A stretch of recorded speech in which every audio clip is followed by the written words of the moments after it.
आचार्य चाणक्य ने कहा था कि इंसान को ज्यादा सीधा भी नहीं होना चाहिए, क्योंकि अगर हम जंगल में जाकर देखें तो जान पाएंगे कि सीधे पेड़ काट दिए जाते हैं जबकि टेढ़े मेढ़े पेड़ छोड़ दिए जाते हैं। तो आज की हमारी इस वीडियो भी इसी बारे में है कि ज्यादा अच्छा बनना बुरा क्यों होता है और आखिर क्यों एक अच्छा इंसान हमेशा दुखी और परेशान रहता है। तो यह सब हम जानेंगे एक कहानी के माध्यम से। एक बार एक व्यक्ति बौद्ध भिक्षु के पास आता है और कहता है, मास्टर, मैं एक बहुत ही सीधा और अच्छा व्यक्ति हूँ, इतना सीधा कि आपने आज से पहले मुझसे सीधा व्यक्ति नहीं देखा होगा। मैं हमेशा ही सबकी मदद करने की कोशिश करता हूँ, सबको खुश रखने की कोशिश करता हूँ, लेकिन सब मेरा फायदा उठाते हैं, मेरा मजाक बनाते हैं और कोई भी मुझे गंभीरता से नहीं लेता। यहाँ तक कि मेरे घर वाले भी मेरी इज्जत नहीं करते और ना ही घर के किसी महत्वपूर्ण काम में मेरी राय लेते, जबकि अपने दोनों भाइयों की तुलना में मैं सबसे ज्यादा काम भी करता हूँ, घर वालों की बात भी मानता हूँ, माँ बाप की सेवा भी करता हूँ और घर के सभी लोगों को खुश रखने की कोशिश करता हूँ। लेकिन मेरी भावनाओं को कोई भी नहीं समझता, सब मेरा फायदा उठाते हैं। आखिर मेरे साथ ही ऐसा क्यों होता है? व्यक्ति की पूरी बात ध्यान से सुनने के बाद बौद्ध भिक्षु बोले, किसने कहा कि तुम एक सीधे और अच्छे व्यक्ति हो? असल में तुम एक अच्छे व्यक्ति होने का दिखावा कर रहे हो। यह सुन उस व्यक्ति को बुरा महसूस हुआ, लेकिन वह फिर भी बौद्ध भिक्षु की बात सुनता रहा। बौद्ध भिक्षु ने से पूछा, अच्छा बताओ कि तुम हर व्यक्ति की मदद क्यों करना चाहते हो? क्यों तुम सबको खुश रखने की कोशिश करते हो? व्यक्ति ने कहा, ताकि सामने वाला मुझे भी खुश रखे, मेरी बात माने, मेरी इज्जत करे, मेरी भावनाओं को समझे और मुझे एक अच्छा इंसान माने। बौद्ध भिक्षु ने कहा, बस यही तुम्हारी समस्या है कि तुम दूसरों को खुश रखने का प्रयास कर रहे हो ताकि वह भी तुम्हें खुश रखें। तुम अपनी खुशी दूसरों के अंदर ढूंढ रहे हो, तुम दूसरों की नजरों में अच्छा और खुद की तारीफ सुनने के लिए सामने वाली की जी हुजूरी कर रहे हो और फिर उम्मीद कर रहे हो कि सामने वाला भी तुम्हारे साथ ऐसा ही व्यवहार करेगा। तो ऐसा नहीं होता, क्योंकि कोई भी ऐसे व्यक्ति को गंभीरता से नहीं लेता जो लोगों की हर बात में हाँ मिलाता है। अब मैं तुम्हें कुछ ऐसी आदतें बताता हूँ जो तुम और तुम्हारे जैसे खुद को अच्छा मानने वाले लोगों के अंदर होती हैं। पहली आदत, खुद को अच्छा मानने वाले लोग यह दिखाने की कोशिश करते हैं कि वो लोगों का ध्यान रखते हैं, उन्हें लोगों की चिंता है,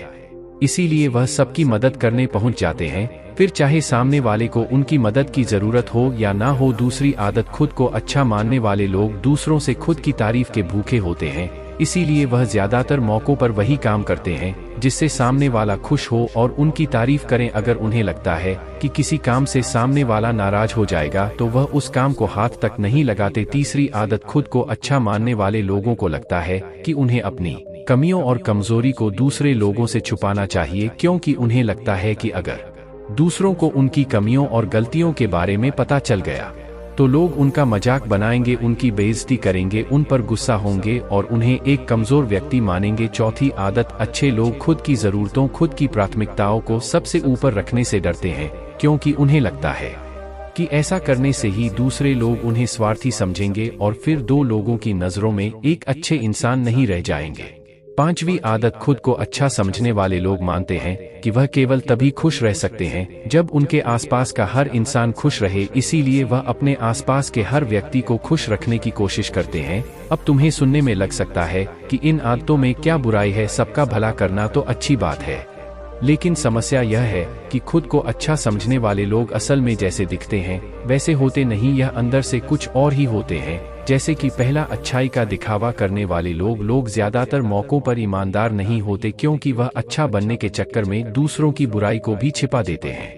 सामने वाले को कभी भी उसकी गलतियां नहीं बताते और केवल वही बोलते और करते हैं जिससे सामने वाला खुश रहे। दूसरा, खुद को अच्छा समझने वाले लोग दूसरों को खुश करने के पीछे इतने पागल होते हैं कि वह कई बार जरूरी और दूसरों के लिए महत्वपूर्ण बातों और कामों को भी उनसे छिपा कर रखते हैं और उन्हें बताते नहीं ताकि सामने वाला उनसे खुश रहे। तीसरा, अच्छे लोग अपनी जरूरतों और कामों को महत्व नहीं देते, इसीलिए यह दूसरों से सीधे अपना काम करवाने से घबराते हैं, जिसकी वजह से यह दूसरे लोगों के साथ चालाकी करने की कोशिश करते हैं, अपने जरूरी कामों को रवाने के लिए भी, जैसे कि सामने वाले की चापलूसी करना या फिर उसके किसी काम के बहाने अपना काम भी कर लेना। चौथा, खुद को अच्छा मानने वाले लोग केवल पानी की उम्मीद से ही कुछ देते हैं, यह इस बात का दिखावा तो करते हैं कि यह लोगों की मदद करना चाहते हैं, लेकिन यह मदद सिर्फ इसीलिए करते हैं ताकि सामने वाला उनकी तारीफ करें, इन्हें अच्छा इंसान समझे और ज़रूरत पड़ने पर इनकी भी मदद करें। लेकिन अगर इन्हें मदद के बदले मदद नहीं मिलती तो यह गुस्सा हो जाते हैं, सामने वाले से अंदर ही अंदर नफरत करने लगते हैं और उससे बदला लेने का मौका ढूंढने लगते हैं। पांचवा, खुद को अच्छा दिखाने वाले लोग दूसरों को ना नहीं बोल पाते, उन्हें मना नहीं कर पाते और दूसरों के काम करने के चक्कर में यह अपने और अपने परिवार के जरूरी कामों को भी पूरा नहीं कर पाते। छठा, अच्छे लोगों को लगता है यह सभी उन्हें पसंद करें, सभी इनसे प्यार करें, जिससे दूसरे लोगों को इनका दोस्त बनने या इनके साथ संबंध रखने में दिक्कत होती है, क्योंकि यह हर किसी के सबसे पसंदीदा इंसान बनना चाहते हैं। यह सारी बातें सुनने के बाद उस व्यक्ति ने बौद्ध भिक्षु से कहा, तो आपके कहने का मतलब है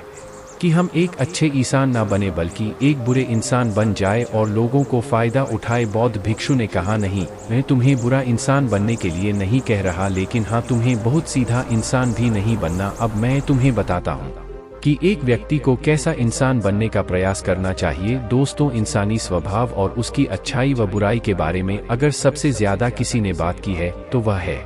अखंड भारत के निर्माता, राजनीति के महापंडित आचार्य चाणक्य, जिन्होंने अपनी किताब चाणक्य नीति में इंसानी स्वभाव और दुनिया भर की तमाम चीजों के बारे में विस्तार से चर्चा की है। दो इतने बड़े ज्ञानी और दूरदृष्ट थे कि आज हजारों साल बाद भी उनके द्वारा कही गई एक एक बात हमारे जीवन में पूरी सटीकता के साथ लागू होती है। बौद्ध भिक्षु ने कहना शुरू किया, तुम्हें एक सीधा का दूसरा की नजरों में अच्छा इंसान बनने की तुलना में एक सुलझा हुआ इंसान बनने का प्रयास करना चाहिए। एक सुलझा हुआ इंसान वह होता है जिसे सबसे अच्छा इंसान बनने का कोई शौक नहीं है, वह जैसा है वैसा ही खुद को पसंद करता है, वह जानता है कि वह एक इंसान है और उसमें बहुत सी कमियां हैं और वह अपनी कमियों को स्वीकारता भी है। एक सुलझा हुआ इंसान यह भी अच्छे से जानता है और उसके परिवार की कुछ महत्वपूर्ण जरूरतें हैं जिन्हें उसे ऊपर रखना होगा, वरना उसके साथ साथ उसके परिवार का जीवन भी परेशानियां में पड़ जाएगा। हो सकता है कि उसकी ऐसी सोच की वजह से उसके आसपास के लोग, सके मित्र या रिश्तेदार उससे नाराज हो जाए, लेकिन वह इसे भी स्वीकार है। यहाँ पर बात स्वार्थी होने की नहीं बल्कि जीवन की सच्चा को स्वीकारने की है,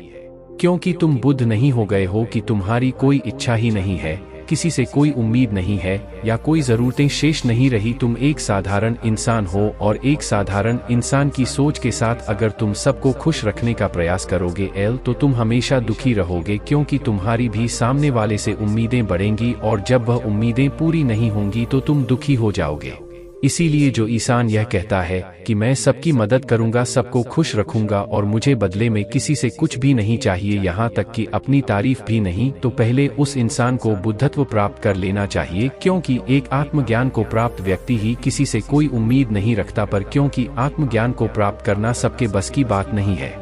इसीलिए तुम्हें इस जीवन के सत्य को स्वीकारना होगा और खुद को शोषण का शिकार वह दुखी होने से बचाने के लिए एक सीधा इंसान बनने की बजाय एक सुलझा हुआ इंसान बनने का प्रयास करना होगा। अब मैं तुम्हें बताता हूँ कि एक सुलझ हुए इंसान में क्या क्या विशेषताएं होती हैं।